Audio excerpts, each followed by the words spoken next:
It used to be that if you wanted to understand a car, you just pop the hood. Right. Yeah, it was all right there. Exactly. It was all right there in front of you. Just this mechanical anatomy of stamped metal, grease, combustion.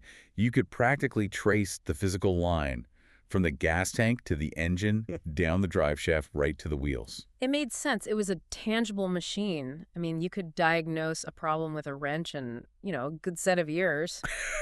But then you look at what's happening in the automotive world today, and suddenly that physical map it's just completely obsolete. Oh, absolutely. Popping the hood won't tell you anything anymore because the real engine isn't metal.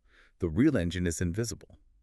So, welcome to the deep dive. Glad to be here. We've been poring over this fascinating stack of leaks, international spec sheets, engineering white papers, all for the upcoming 2026, and I guess for some markets, 2027 Volvo EX60. Yeah, the data coming out is just incredible. It really is. And what we found isn't just a preview of a new midsize SUV.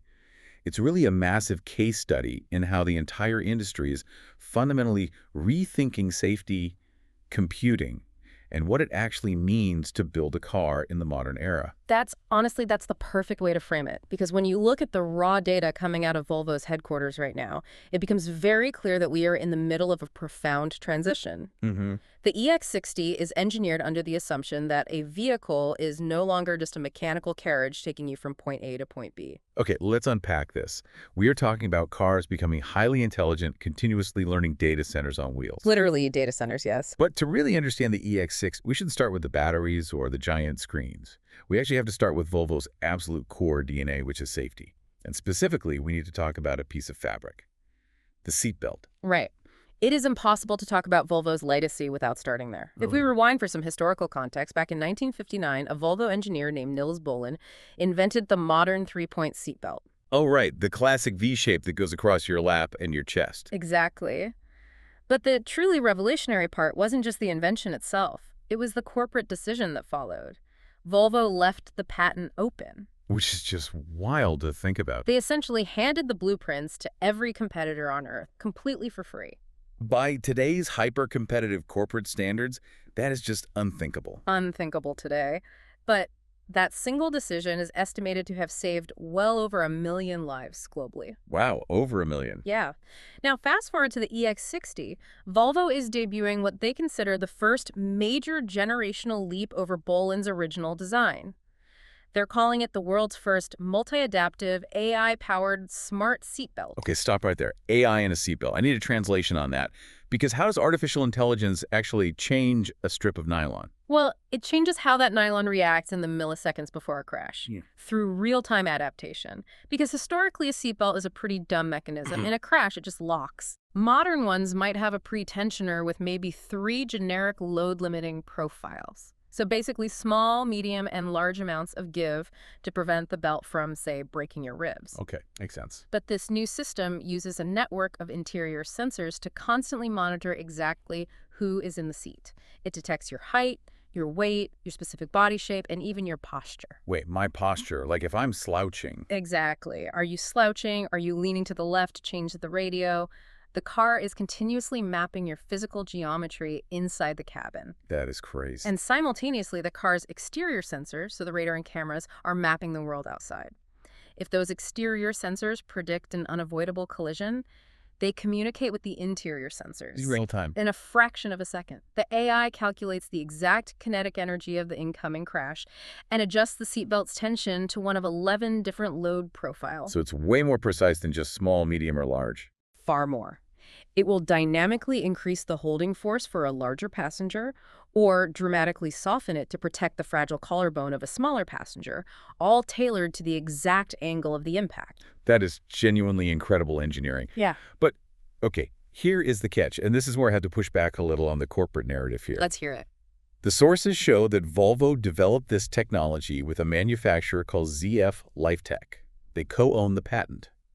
And a Volvo spokesperson recently confirmed to Car and Driver that they are currently not committing to sharing this patent open source. Right, a huge departure from 1959. Exactly. So my question for you is, isn't that essentially hoarding a cure for a disease? I mean, if you have a seatbelt that will objectively save lives in a crash, are you holding back public safety by keeping it closed? Or is this just the new cutthroat reality of the EV tech war? It's a harsh way to look at it, but the reality of automotive manufacturing has shifted entirely since 1959. Back then, safety was a mechanical invention, right? A piece of webbing and a clever buckle. Yeah. Today, this AI seatbelt isn't just hardware. It represents billions of dollars in proprietary software research and development.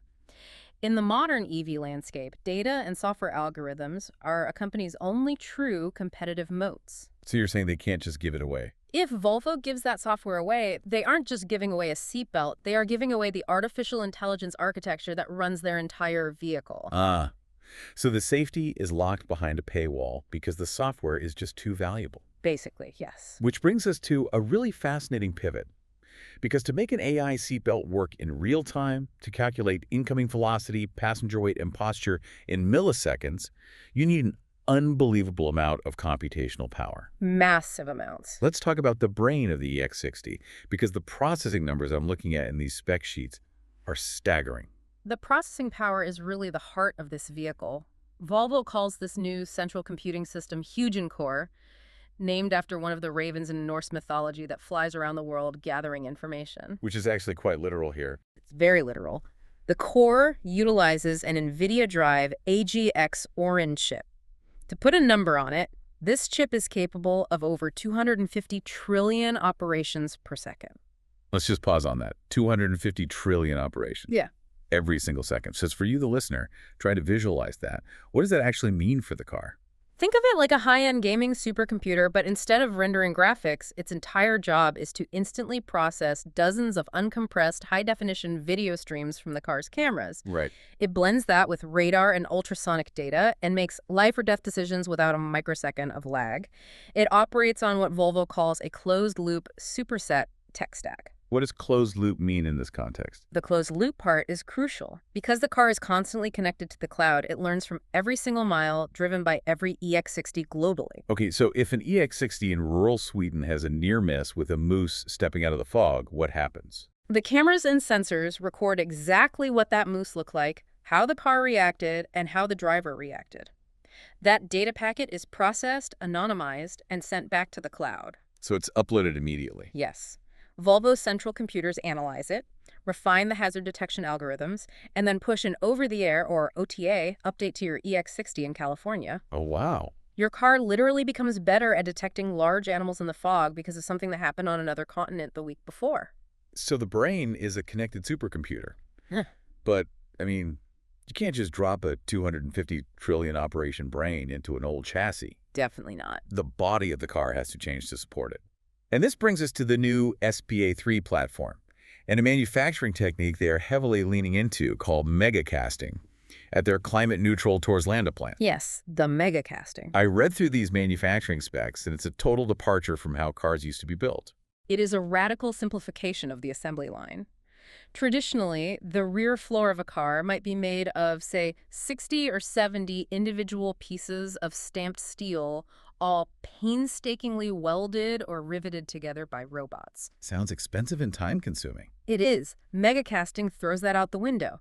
Instead, they take molten aluminum and inject it into a massive house-sized mold under immense pressure. Just one big mold. Just one. When it cools seconds later, you have one single continuous piece of metal that forms the entire rear section of the car. It's basically like making a die-cast toy car, but on a massive industrial scale. That's a great analogy, and the benefits are huge. You eliminate dozens of potential failure points where welds could crack, you drastically reduce the weight of the car, and you cut manufacturing time and costs significantly. And tied directly into that new body is their cell-to-body structural battery integration. We've seen BYD and Tesla pioneer this, but now Volvo is bringing it to their lineup. Explain how this changes the relationship between the battery and the car. Well, traditionally, an EV battery is treated like cargo. You build the car's frame, and then you bolt a massive, heavy battery pack into the bottom of it. Like putting luggage in a trunk. Exactly. It's essentially dead weight that the frame has to carry. But cell-to-body integration means the battery casing itself is engineered to bear weight and absorb impact. The top cover of the battery literally becomes the floor of the cabin. So the battery isn't just sitting in the chassis. It is the chassis. It's like the difference between putting AA batteries inside a flashlight versus the flashlight's metal handle actually being the battery itself. The specs show that this single design shift increases the car's structural rigidity by 15% and cuts the weight of those chassis components by 20%.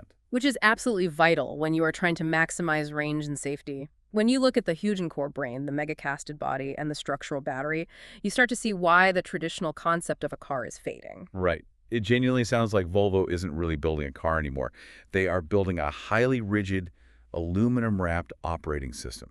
An iPhone on wheels, basically. Yeah. But that raises a massive question for you listening at home. We talked about that closed-loop superset stack, where the car learns from real-world near misses. If your car is constantly gathering data on your driving to refine their global software, does that essentially make you, the driver, an unpaid beta tester for Volvo's safety algorithms? It is one of the most hotly debated topics in automotive engineering right now. And yes, in a very real sense, you are contributing data to refine a product while you use it. Which feels a little weird. It does, but the value exchange is what makes it compelling. Think about it. A traditional mechanical car is the absolute best it will ever be on the day you drive it off the lot. Sure. From that moment on, it only degrades. Parts wear out. But a software-defined car flips that paradigm. It is theoretically the dumbest and worst it will ever be on the day you buy it. Because it learns. Exactly. Yeah. Through those OTA updates, your car gets tangibly safer, smarter, and more capable every single month you own it. Okay, I can see the appeal of a car that ages like fine wine, rather than a carton of milk. Great way to put it. And because the car has all of this computational horsepower, that intelligence inevitably bleeds out of the safety systems and directly into the cabin experience. So let's step inside the EX60. If you appreciate Scandinavian minimalism, the interior is striking, physical clutter is almost entirely gone. Yeah, you open the door and you're greeted by this beautiful, floating 15.1-inch OLED curved display. And they are pushing sustainability hard here, using Nordico vegan leather, or you can opt for these really unique tailored wool blend seats. Which look fantastic. And as an audiophile, I have to shout out the sound system. It features a 28-speaker Bowers & Wilkins setup with Dolby Atmos, pumping out 820 watts. I mean, it is a concert hall in there. It really is. But the real star of the cabin isn't the speakers or the wall, it's the software interface. The infotainment is powered by the Snapdragon Cockpit platform and features incredibly deep integration with Google Gemini AI. Okay, we need to be clear about what this means. Right. We are not talking about the clunky, rigid voice commands of the past decade where you have to robotically dictate, navigate to 123 Main Street. And the car inevitably replies, calling Jane's Meat Market. Exactly. It was frustrating and dangerous because it distracted you. Gemini changes the paradigm by utilizing natural language processing and context awareness. It allows for multi-turn, fluid conversations. So you just talk to it like a person. Yes. Because it's deeply integrated with your Google ecosystem, you can get in the car and simply say, hey, can you look up the hotel booking in my email from last week, set the navigation there, and find a highly rated coffee shop along the route? And it just does it all. It does. Or you could literally ask it to brainstorm road trip trivia games for your kids in the back seat while you drive. Okay, here's where it gets really interesting, but honestly also a little bit sci-fi and intrusive for me. I know where you're going with this. Do I really want a 2.5-ton machine reading my personal emails to find a hotel? Is this genuine convenience that we actually need, or are we just slapping a smartphone onto a steering wheel and calling it automotive innovation? It is incredibly easy to dismiss it as a parlor trick or a gimmick. But if we tie it back to Volvo's foundational mission, which is safety, the logic becomes clear. Okay, convince me. When you have a voice assistant that actually understands complex conversational requests without needing you to constantly correct it, it allows for true hands-free operation. Think about the cognitive load of driving. You mean being distracted? Right. You aren't looking down at a screen, you aren't scrolling through an inbox at a stoplight, and you aren't frantically typing an address while doing 70 miles an hour on the highway. Your eyes stay on the road and your hands stay on the wheel. The convenience of reading your email is just the bait. The safety of keeping your attention focused is the actual hook. That is a brilliant way to frame it. The convenience is the bait. Okay, I buy the logic. But let's talk about the physical reality of moving all of this technology down the road. Yeah. Because all this luxury, the 28 speakers, the mega-cast body, the 250 trillion operation supercomputers, the heavy structural battery, it all adds up fast. It does. The specs show the EX60 weighs up to 2,405 kilograms in running order. Let's contextualize that weight. That is over 5,300 pounds. Right. To put that in perspective for our listeners, this midsize family SUV is heavier than a fully loaded Ford F-150 pickup truck. It is a heavy tech lounge. That's a beast. So how does this thing actually move? And more importantly, how does it stack up against the undisputed heavyweight champion of electric midsize SUVs, the Tesla Model Y? The showdown with the Model Y is exactly the comparison Volvo's engineers had pinned to their drafting boards. And the EX60 specs are incredibly aggressive, specifically when we look at their top-tier performance model, the P12 trim. Break down the P12 for us. Let's hear the numbers. It features a dual-motor, all-wheel drive setup that pushes out 670 horsepower. Yeah. To feed those motors, it has a massive 112 kilowatt-hour usable battery pack. That translates to an estimated 400 miles of range on the strict US EPA cycle. That's huge. If you look at the European specs, it's rated for a staggering 810 kilometers on the WLTP cycle. Though it's worth noting for our listeners that the European WLTP testing is notoriously more optimistic and less demanding than the EPA testing. Still a huge number. But regardless of the metric, the range is massive, and despite weighing over 5,300 pounds, those 670 horses will launch this family hauler from 0 to 60 miles per hour in 3.8 seconds. 3.8 seconds. That is supercar territory from a decade ago. And this is in a car with vegan wool seats and like baby wipe dispensers. It's wild. And the charging tech is just as aggressive to keep that massive battery topped up. The sources highlight that the EX60 uses an 800-volt electrical architecture. Before we talk about the speed, what does 800-volt actually mean for me sitting at a charging station? Why does voltage matter? Think of electricity flowing into the battery like water flowing through a pipe. If you want to fill a massive pool quickly, you can either use a wider pipe, which means thicker, heavier, and hotter copper cables, or you can crank up the water pressure. Okay, so voltage is the pressure. Exactly. Voltage is the pressure. By doubling the industry standard from 400 volts to 800 volts, Volvo can push an immense amount of energy into the battery very quickly without the cables overheating and melting. And the result of that high pressure is that if you plug the EX60 into a 400 kilowatt fast charger, it can add 340 kilometers, which is about 173 miles of range, in just 10 minutes. It's blazingly fast. And that speed isn't just raw voltage. It's heavily managed by smart algorithms from a company called Breathe Battery Technologies, which Volvo has integrated directly into the charging software. How does the Breathe algorithm work? Normally, fast charging a battery is like pouring water into a glass. You can pour really fast when it's empty, but as it gets full, you have to slow down so it doesn't splash over. Right, you don't want to overfill it. Old EVs step down their charging speed in rigid, pre-programmed blocks. The Breathe software dynamically reads the electrochemical state and temperature of the individual battery cells thousands of times a second. Oh, wow. It continuously rides the absolute bleeding edge of the battery's chemical limits, constantly adjusting the power curve to keep it in its optimal temperature zone. This shaves minutes off your charging time while actively preventing the heat degradation that ruins battery life. That is just software squeezing physical performance out of hardware. And I noticed they pulled out all the stops on aerodynamics to squeeze out that 400-mile range, too. The car has a drag coefficient of 0.26. Very slippery. Yeah, for context, that means this upright SUV is more aerodynamically slippery than many low-slung aggressive sports cars. They even engineered these specialized wing grip door handles that manage the airflow down the side of the vehicle, and just the shape of those handles alone adds 2 to 3 miles of range to the battery. Every little bit helps. But let's look at the pricing battle, because all of this engineering isn't cheap, and this is where the rubber meets the road against Tesla. Pricing is the ultimate crucible. The Volvo EX60 is expected to start around $60,000, or roughly between 55,000 and 75,000 pounds in the UK, depending on the trim. Okay. For context, the reigning champion, the Tesla Model Y Premium All-Wheel Drive, currently starts significantly lower, right around $50,630. You're looking at roughly a $10,000 premium just to get into the base Volvo. Okay. But I want to point out a fascinating paradox in the EX60's spec sheet.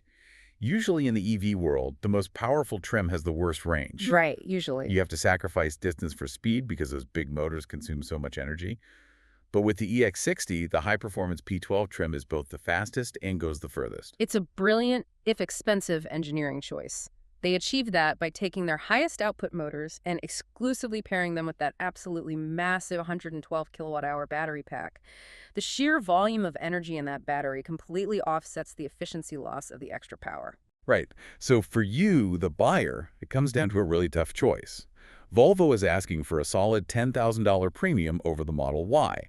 But here is the massive kicker that changes the math. The port. Yes, the EX60 is launching in the US with the NACS charge port. That is the Tesla plug. That one piece of plastic completely neutralizes Tesla's historical trump card, their supercharger network, because the Volvo can simply pull up and plug in too. Levels the playing field entirely. So with the charging playing field completely leveled and the Volvo offering an extra 100 miles of range, is the Scandinavian luxury, the 28 speakers, the mega-casted chassis, and that predictive AI safety worth a $10,000 premium to you? It is a deeply compelling value proposition, but we have to address the elephant in the room. Let's go. Building massive 112 kilowatt-hour batteries, injecting tons of molten aluminum into house-sized molds, and shipping all of this globally takes a massive, undeniable toll on the Earth. Which brings us to a critical final piece of the EX60 story, sustainability. Yes, this part of the research fascinated me. How does Volvo claim that this massive 5,300-pound SUV has the lowest carbon footprint of any fully electric Volvo they've ever made, literally matching the environmental footprint of their tiny entry-level EX30 crossover? Because Volvo is enforcing the reality that sustainability has to go far beyond just having zero tailpipe emissions. The actual physical manufacturing process and the supply chain have to change. Right, it's about how the sausage is made. Exactly. To hit those numbers, the EX60 is built using 49% recycled aluminum. Perhaps more impressively, it is the very first commercial vehicle to use SSIB zero steel. What's that? This is steel created using a fossil-free manufacturing process that results in a 70% lower carbon footprint compared to traditional blast furnace steelmaking. And what about the environmental cost of that massive battery? They've tackled that by ensuring the batteries themselves contain 30% recycled metals, so reused lithium, cobalt, and nickel from older electronics-integrated EVs. And to prove all of this isn't just greenwashing, Volvo is introducing something called the Digital Battery Passport. Okay, I saw this in the press release. It's literally a QR code printed right inside the driver's side door jamb. You scan it with your smartphone, and it pulls up a digital ledger that shows you the battery's exact origins, its service history, the specific percentage of recycled content, and the geographic locations where the raw materials were mined. It's an unprecedented level of visibility. It is, but I have to ask, what does this actually mean for the average buyer? Honestly, how many people are going to open their car door on a Tuesday morning before work and scan a QR code? Probably nobody. Right. Is this battery passport an actual functional tool for environmental accountability? Or is it just a really clever, high-tech piece of corporate marketing designed to make us feel less guilty about buying a 2.5-ton luxury car? It's very fair to be skeptical about how consumers will use it. Will the average driver scan it daily or ever? Probably not. But its existence isn't really for your daily entertainment. And who is it for? It's a mechanism that forces absolute transparency throughout Volvo's entire global supply chain. If a manufacturer is publishing that precise data on a secure digital ledger accessible via a public QR code, they have to mathematically prove their sourcing. Suppliers can't hide dirty mining practices anymore. So it forces the suppliers to comply. Exactly. Furthermore, this passport is actually a proactive move in preparation for very strapped upcoming European legislation that will soon legally mandate this exact kind of life cycle tracking for all batteries. So it's far less about the consumer scanning it for fun and entirely about enforcing systemic industry-wide accountability. Okay, that makes a lot of sense. Yep. It keeps the suppliers honest by making the receipts public. So let's take a step back and look at the whole picture of what we've unpacked today. It's a big picture. We started this deep dive looking at a new SUV, but we ended up dissecting a piece of predictive learning technology. We've got AI seatbelts that map your body and adjust in milliseconds. We've got a mega-casted chassis that treats the battery as its skeleton. We have a 250 trillion operations per second brain that converses with you via Google Gemini, and a vehicle that genuinely challenges the dominant Model Y on range while forcing the industry to adopt sustainable steel. It is a profound shift in what a car is. And if we connect all these dots, it raises an incredibly important question, a final philosophical thread for us to pull on. Well, I like a good philosophical thread. We've talked about how the EX60's Gemini AI will eventually be updated to use the interior cameras to see exactly what you see. We've talked about how its Hudson Core learns from your every reaction, every swerve to avoid a pothole, every hard brake in traffic to update a global, closed-loop hive mind of vehicles. It makes you wonder, in the near future, when you spend $60,000 on a premium car like this, Are you actually purchasing a vehicle to serve you? Or are you volunteering and paying to become a data gathering node for a global artificial intelligence network? Wow. Are you the customer or are you the sensor? That's definitely something to think about the next time you buckle up, whether that seatbelt is a piece of mechanical history or an AI-powered piece of the future. Thank you so much for joining us on this deep dive. We know your time is valuable, and we love helping you unpack the ideas shaping our world. Keep questioning, keep learning, and we'll catch you on the next one. Remember, the engine might be invisible now, but the anatomy of the future is more fascinating than ever.